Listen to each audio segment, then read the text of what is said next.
हे पहा, आपल्याला 79,200 क्रेडिट बाजूची टोटल आलेली आहे. आपल्याला डेबिट बाजूची टोटल मग आणि क्रेडिट बाजूची टोटल यांच्यातला जो फरक येतो त्या फरकाला ग्रॉस प्रॉफिट असं म्हटलं जातं. हे पहा, इथे 2 शून्य जसे तसे ठेवले. 1 आणि 7 8 आणि 5 13 13 9 22 हातचाला 2 2 आणि 8 10 10 आणि 5 15 आणि 1 16 16 आणि 3 19 हातचाला 1 आणि 1 2 2 आणि 3 5 5 आणि 2 7 मग 23,900 आपल्याला या ठिकाणी ग्रॉस प्रॉफिट झालेला आहे. तो ग्रॉस प्रॉफिट अँड लॉसच्या क्रेडिटला लिहायचा आहे by gross profit brought down 23,900 रुपये. आता या ठिकाणी आपल्याला नेट प्रॉफिट काढायचं आहे. 5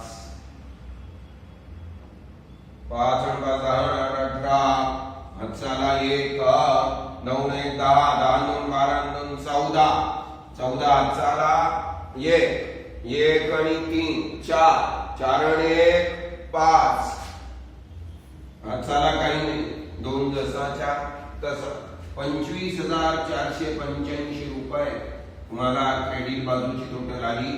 आता या ठिकाणी नेट प्रॉफिट काढायचा आहे.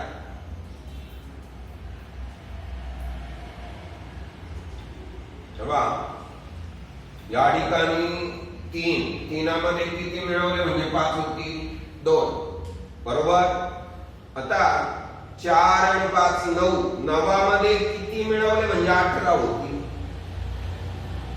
9 हातचाला 1 आणि 6 7 7 आणि 9 16 24 26 27 29 29 मध्ये किती मिळवले म्हणजे 34 होती 5 29 आणि 5 34 हातचाला 3 आणि 1 4 4 आणि 1 5 आणि 1 6 आणि 3 9 9 आणि 1 10 10 11 12 12 मध्ये किती मिळवले म्हणजे 15 होती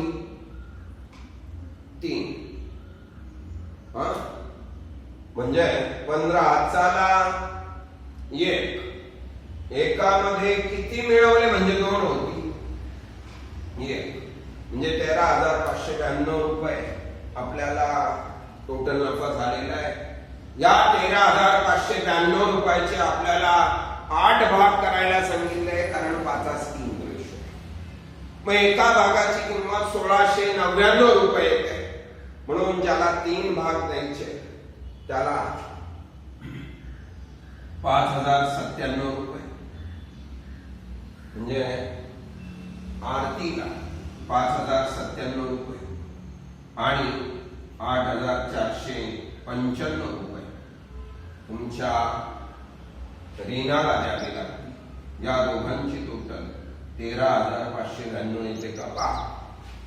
म्हणजे आपली टोटल जर बरोबर आली तर समजायचं आपल्या नफ्याचं प्रमाण बरोबर वाटलंय.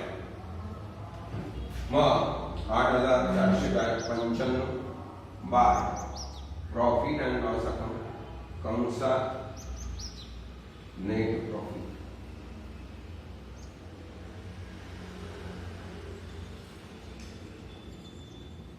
8,495 आणि 5,097 58,495 35,097.